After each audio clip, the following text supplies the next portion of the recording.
नमस्कार। News click के खोज खबर कार्यक्रम में आज हम अपनी साथी पत्रकार रिजवाना तबस्सुम की स्मृति को नमन करते हैं। उनका इस तरह से असमय जाना बहुत लंबे समय तक एक घाव की टीस की तरह हमें सालता रहेगा। 25 साल की रिजवाना बनारस की इकलौती मुस्लिम महिला पत्रकार थीं। बेहद बोल्ड और ज़मीनी रिपोर्ट्स के लिए उनकी शोहरत धीरे धीरे दूर तक पहुंच रही थी। अनेक प्लेटफॉर्म्स पे वे लिखती थीं और जिन लोगों के लिए वे लिखती थी उनका दर्द भी वे शिद्दत से महसूस करती थीं। उन्हें पितृसत्ता ने अपना शिकार बना लिया। 3-4 मई की रात उन्होंने आत्महत्या की, जिसकी जानकारी 4 मई को सुबह हमें हुई और बिल्कुल विश्वास नहीं हो रहा था, क्योंकि 9:30 बजे उससे पहले 3 तारीख की रात को उन्होंने आखिरी रिपोर्ट न्यूज़ क्लिक के लिए भेजी थी। यह चिंता इस बात की नहीं है कि रिजवाना के दोषी, जिनको उन्होंने चिन्हित किया, जिनकी वजह से उन्होंने आत्महत्या की, उनको सज़ा मिलती है कि नहीं। यह चिंता इस बात की हमें है कि ये किस तरह का हमने समाज बना लिया है, जहां पर कोई भी जो इंडिपेंडेंट निर्भीक महिला है उसके लिए सम्मान से जीना इतना मुश्किल हो गया है। और निश्चित तौर पर ऐसा समाज बनाने की दोषी हम और आप दोनों हैं, जिसके बारे में मशहूर जन कवि गोरख पांडे ने अपनी एक बहुत ही मार्मिक कविता में जिसका जिक्र किया है, बंद खिड़कियों से टकराकर। वर्षों पहले यह कविता उन्होंने उस समय लिखी थी जब कानपुर में 4 बहनों ने आत्महत्या की थी। तकरीबन वही माहौल इस समय भी मौजूद है। यहां पर मेरे दिमाग में रिजवाना के कमरे का एक कोना फ्रीज हो गया है। यह फोटो और वीडियो भेजने के लिए मैं शुक्रगुजार हूं अपने साथी एक्टिविस्ट बनारस के लेनिन रघुवंशी की, जिन्होंने हमें ये शेयर की, जिन्होंने हमें भेजी। इस कमरे में रिजवाना का वह कोना है जहां उनकी किताबें रखी हैं। इन किताबों में मैक्सिम गोर्की की माँ है, इब्राहिम लिंकन हैं, जेंडर पर किताबें हैं, कमलेश्वर की किताबें हैं और भी अनेक किताबें। यह किताबें हमारी टीस को और गहरा करती हैं और गोरख की यह कविता बंद खिड़कियों से टकराकर बिल्कुल जिंदा हमारे सामने उतर जाती है। घर घर में शमशान घाट हैं, घर घर में फांसी घर हैं, घर घर में दीवारें हैं। दीवारों से टकराकर गिरती है वह, गिरती है आधी दुनिया, सारी मनुष्यता गिरती है। हम जो जिंदा हैं, हम सब अपराधी हैं, हम दंडित हैं।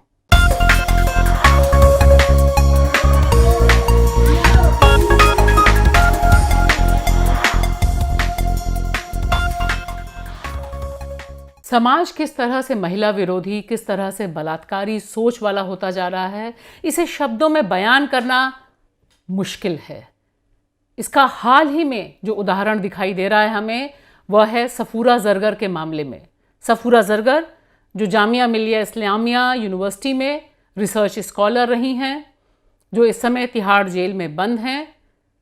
3 महीने की प्रेगनेंसी है उनको, गर्भवती हैं वह।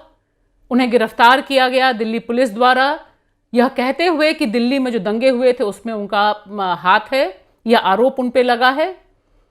लेकिन जो लोग सफूरा को जानते हैं वे इस रूप में भी जानते हैं कि देश भर में जब नागरिकता संशोधन कानून के खिलाफ आंदोलन चल रहा था, जामिया में एक प्रमुख चेहरा सफूरा जरगर थी।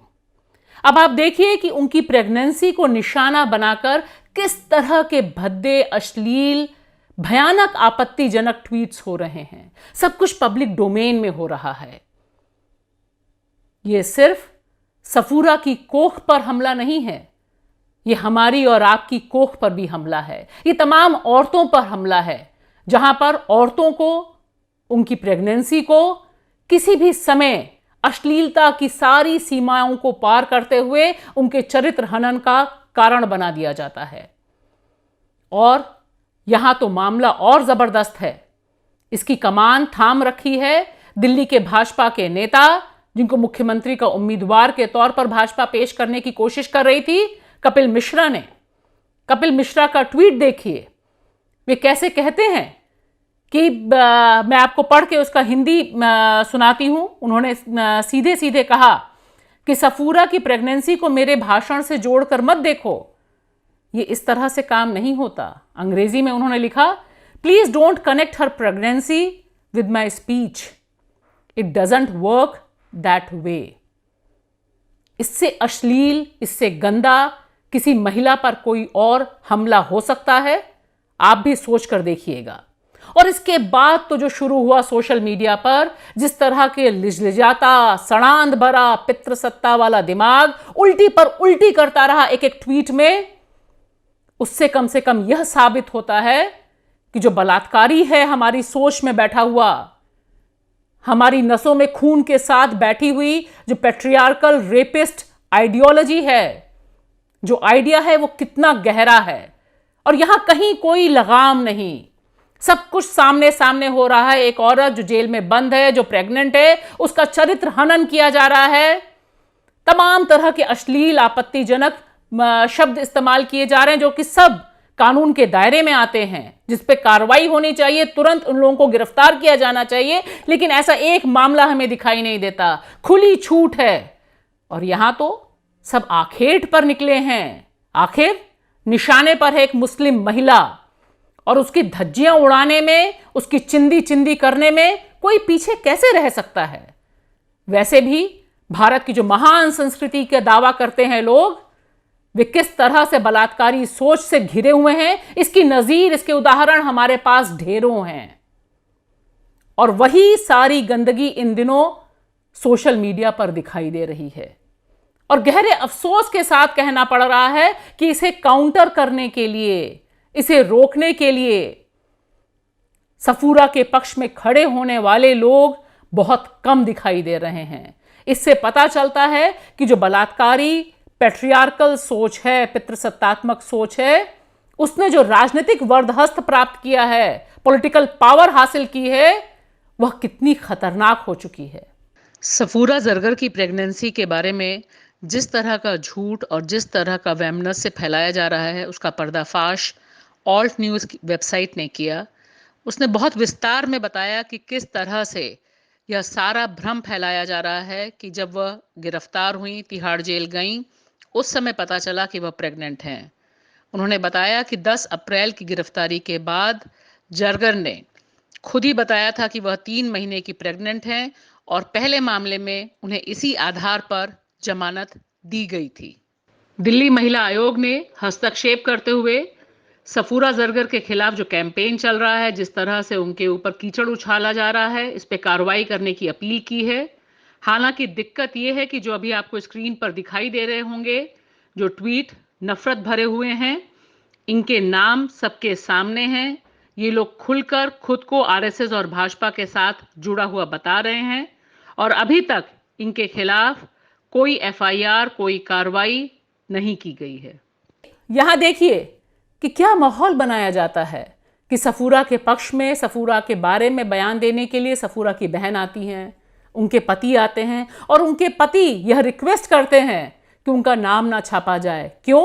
क्योंकि जो ट्रोल आर्मी खून की प्यासी है, जो लिंचिंग मॉब है, वह किस तरह से सफूरा की जिंदगी, उनके पति की जिंदगी और तमाम परिजनों की जिंदगी को सड़क पर फैला देगी, मार डालेगी, इसकी कोई गारंटी नहीं है।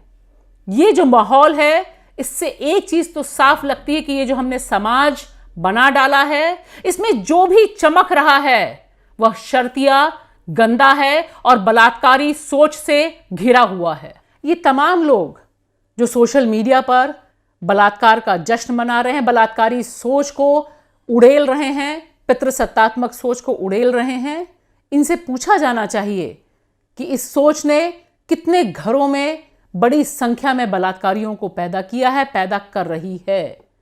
चौंकिए नहीं, घरों में टटोल कर देखिए, देखिए भाइयों की, बेटों के मोबाइल को, देखिए उनकी सोच को। बहुत ज़रूरी है।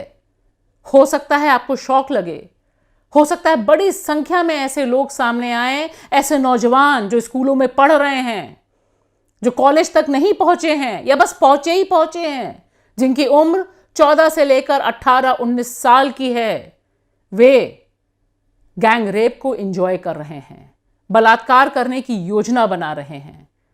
इसका खुलासा दिल्ली में अभी अभी हुआ है, बॉयज लॉकर्स रूम केस के जरिए। इस केस से पहले हम यह भी पूछना चाहेंगे, यह भी जानना चाहेंगे कि तमाम लोग जो आसाराम बापू के भक्त बने रहे, जो कुलदीप सेंगर को बचाने की बात करते रहे, चिन्मयानंद के बारे में बात करते रहे, जो बात करते रहे नित्यानंद की, जो बात करते रहे, बचाते रहे फलाना इमाम को या किसी पादरी को जिसके ऊपर बलात्कार का आरोप लगा, कभी आपने सोचा कि यह सोच जो बलात्कारी को बचाने की सोच थी, यह कितनी नुकसानदेह थी? किस तरह से इसने घरों में एक माहौल बनाया कि बलात्कार करना एक अपराध नहीं है। और इसी ओर इशारा कर रहा है यह जो नया केस आया है, बॉयज लॉकर रूम केस, जिसमें 14 से लेकर 19 साल तक के लड़के शामिल हैं। देश की राजधानी दिल्ली के टॉप पब्लिक स्कूलों के बच्चे, कुछ स्कूल पुलिस तक पहुंचे हैं, साइबर जो समूह है, ग्रुप है, साइबर सेल है, उसने भी कंप्लेन की है। कुछ लोगों को गिरफ्तार किया जा सकता है, कुछ लोगों से पूछताछ चल रही है। मेरी चिंता इस बात की नहीं है कि ये जो लड़के हैं, जो 22-23 लड़के इसमें शामिल हैं, उनका क्या हश्र होगा, गिरफ्तार होंगे कि नहीं, बड़े बाप के बेटे हैं, बच जाएंगे नहीं, क्योंकि वे खुद भी दावा कर रहे हैं सोशल मीडिया पे। सवाल यह है कि बॉयज लॉकर रूम एक पैनिक बटन की तरह दबा है हमारे समाज में। सामने आया है कि आज के दौर के लड़के किस तरह से बलात्कारी सोच के गिरफ्त में हैं। वहां वे योजना बना रहे हैं कि किस तरह से किस लड़की का सामूहिक बलात्कार किया जा सकता है। ये जो सारी चैट चल रही है, इसके बारे में मैं आपको बता दूं कि ये एक सोशल मीडिया का प्लेटफॉर्म है, इंस्टाग्राम। वहां पर इन लड़कों ने यह ग्रुप बनाया, बॉयज लॉकर्स रूम, जहां पर ये चैट चल रही थी। और इस चैट को जो लीक किया गया, उससे ये खौफनाक तथ्य हमारे सामने आया कि सोच कितनी भयानक रूप से प्रभावित है। कहां तक हमने अपनी अगली पीढ़ी को बलात्कार के दलदल में ढकेल दिया है। ये तमाम लोग, जो तमाम लड़के हैं, तमाम बच्चे हैं, ये संभावित बलात्कारी हैं या बलात्कारी हैं, ये बलात्कार कर चुके हैं। ये सारी लीगल डेफिनेशंस के लिए हम छोड़ दें, लेकिन आप यहां यह पाएंगे, अगर इस चैट को देखने और पढ़ने की हिम्मत आप में हो, कि इनमें से तमाम लोग, अधिकांश, इस बात पर तैयार हैं कि लड़कियों के साथ यही रवैया अख्तियार किया जाना चाहिए।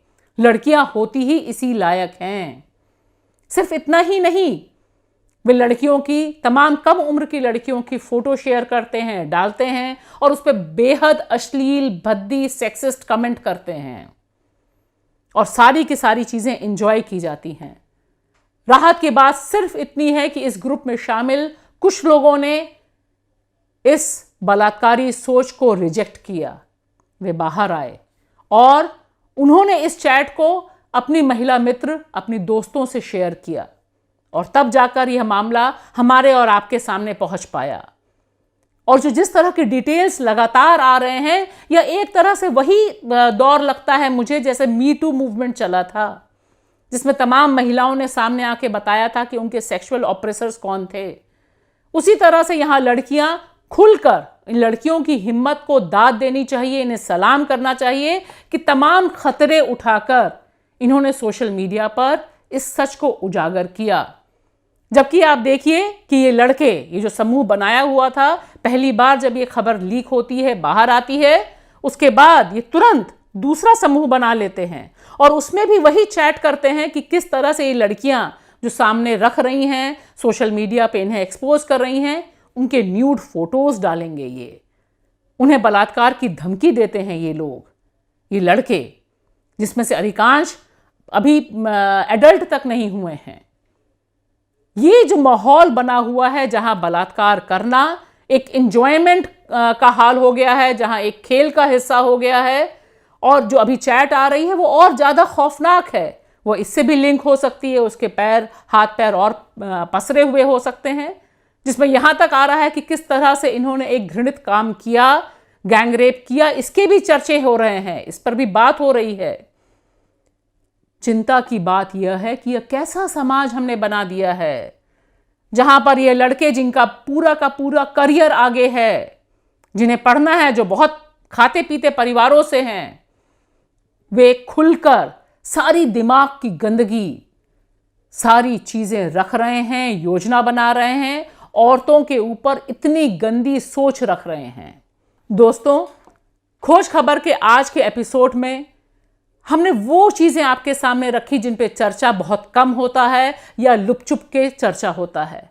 इसकी वजह बहुत साफ है कि आज जिस तरह का माहौल हमारे इर्द गिर्द बन गया है, अगर खुलकर हमने अपने दिमाग की और अपनों के दिमाग की गंदगी दूर नहीं की, ये जो सोशल मीडिया पर नफरत फैलाने वाले लोग, बलात्कारी सोच को फैलाने वाले लोग, महिला विरोधी सोच को फैलाने वाले लोग, अगर इन्हें हमने अकाउंटेबल नहीं बनाया, इनके गिरेबान नहीं पकड़ा, तो शायद कोरोना से तो हम बच जाएंगे, लेकिन ये जो वायरस है, ये हमें सभ्य समाज का सभ्य नागरिक होने की इजाजत नहीं देगा, खत्म कर देगा हमारी सभ्यता को। इस पर हमें अलर्ट होना बेहद जरूरी है। इसके साथ ही हम आपसे लेते हैं विदा, इस उम्मीद के साथ कि सच को जिंदा रखने की हमारी सोच आपकी मदद से जिंदा रहेगी।